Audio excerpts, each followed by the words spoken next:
Hello everyone, this is Shanti ma'am. आज हम लोग डॉक्टर भीमराव अंबेडकर के बारे में देखेंगे। डॉक्टर भीमराव रामजी अंबेडकर, जिन्हें बाबा साहेब अंबेडकर के रूप में भी जाना जाता है, एक न्यायविधिक, सामाजिक और राजनीतिज्ञ सुधारक थे। उन्हें भारतीय संविधान के पिता के रूप में भी जाना जाता है। वो एक प्रसिद्ध राजनेता और एक प्रतिष्ठित न्यायविद थे। अछूतता और जाति प्रतिबंध जैसी सामाजिक बुराइयों को खत्म करने के लिए उनके प्रयास उल्लेखनीय हैं। अपने पूरे जीवन के दौरान वे दलितों और अन्य सामाजिक पिछड़े वर्गों के अधिकारों के लिए लड़े थे। अंबेडकर को जवाहरलाल नेहरू के मंत्रिमंडल में भारत के पहले कानून मंत्री के रूप में नियुक्त किया गया था। 1990 में उन्हें मरणोपरांत भारत रत्न, भारत के सर्वोच्च नागरिक के सम्मान से सम्मानित किया गया था।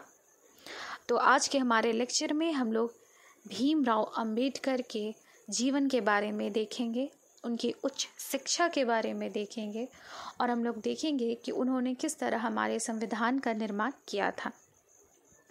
शुरू करते हैं उनके जीवन से। भीमराव अंबेडकर का जन्म 14 अप्रैल 1891 को महोसेना छावनी, मध्य प्रदेश में हुआ था। उनके पिता का नाम रामजी और माता का नाम भीमाबाई था। अंबेडकर के पिता भारतीय सेना में सूबेदार थे। 1894 में सेना निवृत्ति के बाद वे अपने परिवार के साथ सतारा चले गए। इसके तुरंत बाद भीमराव की मां का निधन हो गया। 4 साल बाद उनके पिता ने पुनर्विवाह किया और परिवार को बॉम्बे में स्थानांतरित कर दिया। 1906 में 15 वर्षीय भीमराव ने 9 वर्षीय लड़की रमाबाई से शादी की।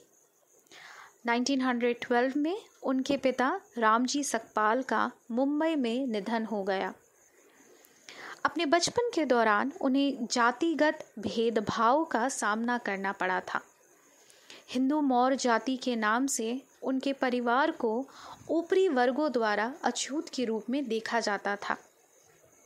सेना स्कूल में अंबेडकर को भेदभाव और अपमान का सामना करना पड़ा। सामाजिक आक्रोश के डर से शिक्षक ब्राह्मणों और अन्य ऊपरी वर्गों के छात्रों से निचले वर्ग के छात्रों के साथ भेदभाव भी करते थे। शिक्षक अक्सर अछूत छात्रों को कक्षा से बाहर बैठने को कहते थे। सतारा स्थानांतरित होने के बाद उन्हें स्थानीय स्कूल में नामांकित किया गया, लेकिन स्कूल बदल देने से भीमराव का भाग्य नहीं बदला। जहां भी गए उन्हें भेदभाव का सामना करना पड़ा। भीमराव अंबेडकर अमेरिका भी जब गए थे तो वहाँ से वापस आने के बाद उन्होंने बड़ौदा के राजा के रक्षा सचिव के रूप में नियुक्ति प्राप्त की थी, लेकिन वहाँ पर भी उन्हें अछूत होने के लिए अपमान का सामना करना पड़ा था। भीमराव अंबेडकर की शिक्षा के बारे में हम लोग थोड़ा सा देखते हैं। भीमराव अंबेडकर ने एल्फिंस्टीन हाई स्कूल से 1908 में मैट्रिक की परीक्षा उत्तीर्ण की। उसके बाद 1912 में बॉम्बे विश्वविद्यालय से उन्होंने अर्थशास्त्र और राजनीति विज्ञान में अपनी स्नातक की डिग्री प्राप्त की। सफलतापूर्वक सभी परीक्षाओं को पास करने के अलावा अंबेडकर ने बड़ौदा के गायकवाड़ शासक सहजीराव प्रथम से 1 महीने में 25 रुपए की छात्रवृत्ति भी प्राप्त की थी। अंबेडकर ने अमेरिका में उच्च शिक्षा के लिए उस धन का उपयोग करने का निर्णय किया। उन्होंने अर्थशास्त्र का अध्ययन करने के लिए न्यूयॉर्क शहर में कोलंबिया विश्वविद्यालय में अपना नामांकन करवाया। जून 1915 में इंडियन कॉमर्स से मास्टर डिग्री की उपाधि भी उन्होंने प्राप्त की थी। 1916 में उन्हें लंदन स्कूल ऑफ इकोनॉमिक्स में नामांकन करवाया और उन्होंने डॉक्टर थीसिस रुपए की समस्या इसका मूल और इसके समाधान पर काम करना शुरू कर दिया। ये उनकी डॉक्टरेट की थीसिस थी। बॉम्बे के पूर्व गवर्नर लॉर्ड सिडेनहम की मदद से बॉम्बे में Sydenham college of commerce and economics में अंबेडकर राजनीति के अर्थशास्त्र के प्रोफेसर बने। अपने आगे की अध्ययन को जारी रखने के लिए वो अपने खर्च पर 1920 में इंग्लैंड गए। वहाँ भी उन्हें लंदन विश्वविद्यालय द्वारा DSc प्राप्त हुआ। अंबेडकर ने बॉन जर्मनी विश्वविद्यालय में अर्थशास्त्र का अध्ययन करने के लिए कुछ महीने बिताया। उन्होंने 1927 में इकोनॉमिक्स में PhD की डिग्री प्राप्त की। 8 जून 1927 को उन्होंने कोलंबिया विश्वविद्यालय द्वारा डॉक्टरेट से सम्मानित किया गया था। अंबेडकर ने लोगों तक पहुंचने और सामाजिक बुराइयों की खामियों को समझने के तरीकों को खोजना शुरू कर दिया। उन्होंने 1920 में कलकापुर के महाराजा शाहजी द्वितीय की सहायता से मूकनायक नामक समाचार पत्र का शुभारंभ किया। इस घटना ने देश के सामाजिक राजनीतिक क्षेत्र में भी भारी हंगामा पैदा कर दिया। कालांतर में अंबेडकर ने कानूनी कार्य भी शुरू कर दिया।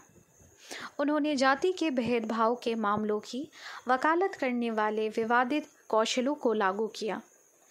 भारत को बर्बाद करने के लिए ब्राह्मणों पर आरोप लगाते हुए कई गैर ब्राह्मण नेताओं की रक्षा में उनकी शानदार विजय ने उनकी भविष्य की लड़ाई का आधार स्थापित किया।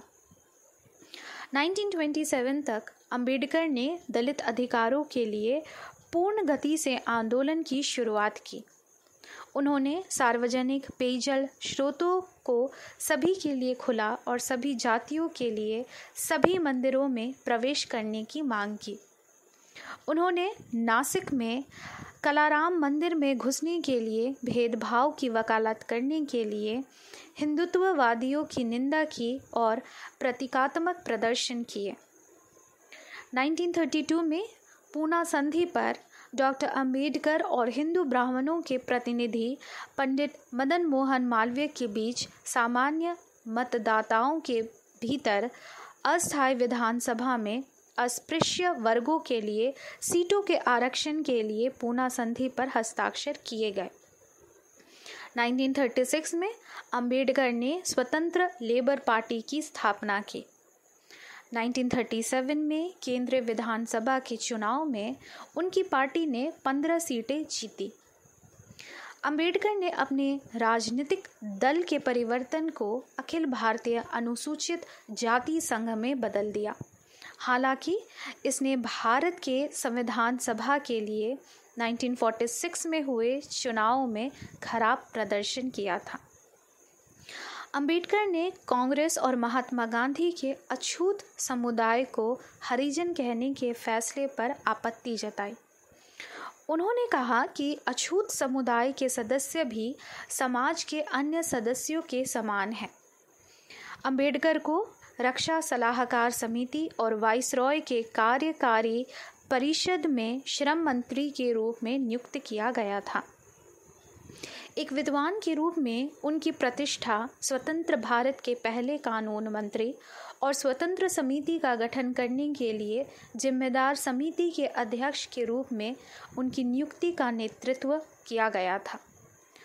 डॉक्टर अंबेडकर को 29 अगस्त 1947 को संविधान मसौदा समिति के अध्यक्ष के रूप में नियुक्त किया गया था। अंबेडकर ने समाज के सभी वर्गों के बीच एक वास्तविक पुल के निर्माण पर जोर दिया। उनके अनुसार अगर देश के अलग अलग वर्गों के अंतर को कम नहीं किया गया तो देश की एकता बनाए रखना मुश्किल होगा। उन्होंने धार्मिक, लिंग और जाति समानता पर विशेष जोर दिया। वो शिक्षा, सरकारी नौकरियों और सिविल सेवाओं में अनुसूचित जातियों और अनुसूचित जनजातियों के सदस्यों के लिए आरक्षण शुरू करने के लिए विधानसभा का समर्थन प्राप्त करने में सफल रहे। 1950 में बौद्ध विद्वानों और भिक्षु के सम्मेलन में भाग लेने के लिए अंबेडकर श्रीलंका गए थे। उनकी वापसी के बाद उन्होंने बौद्ध धर्म पर एक किताब लिखने का फैसला किया और जल्द ही बौद्ध धर्म में परिवर्तित हो गए। अपने भाषणों में अंबेडकर ने हिंदू अनुष्ठानों और जाति विभाजनों को झुठलाया। अंबेडकर ने 1955 में भारतीय बौद्ध महासभा की स्थापना की। उनकी पुस्तक द बुद्ध और उनके धम्मा को मरणोपरांत प्रकाशित किया गया था। 14 अक्टूबर 1956 को अंबेडकर ने एक सार्वजनिक समारोह आयोजित किया, जिसमें करीब 5 लाख समर्थकों को बौद्ध धर्मों में परिवर्तित किया गया। चौथे विश्व बौद्ध सम्मेलन में भाग लेने के लिए अंबेडकर ने काठमांडू की यात्रा की। 1954 से 55 के बीच अंबेडकर मधुमेह और कमजोर दृष्टि सहित गंभीर स्वास्थ्य समस्याओं से पीड़ित थे। 6 दिसंबर 1956 को दिल्ली में अपने घर में उनकी मृत्यु हुई। चूँकि अंबेडकर ने अपना धर्म बौद्ध धर्म को अपनाया था, इसलिए उनका बौद्ध शैली से अंतिम संस्कार किया गया। समारोह में सैकड़ों हजार समर्थकों, कार्यकर्ताओं और प्रशंसकों ने भाग लिया था।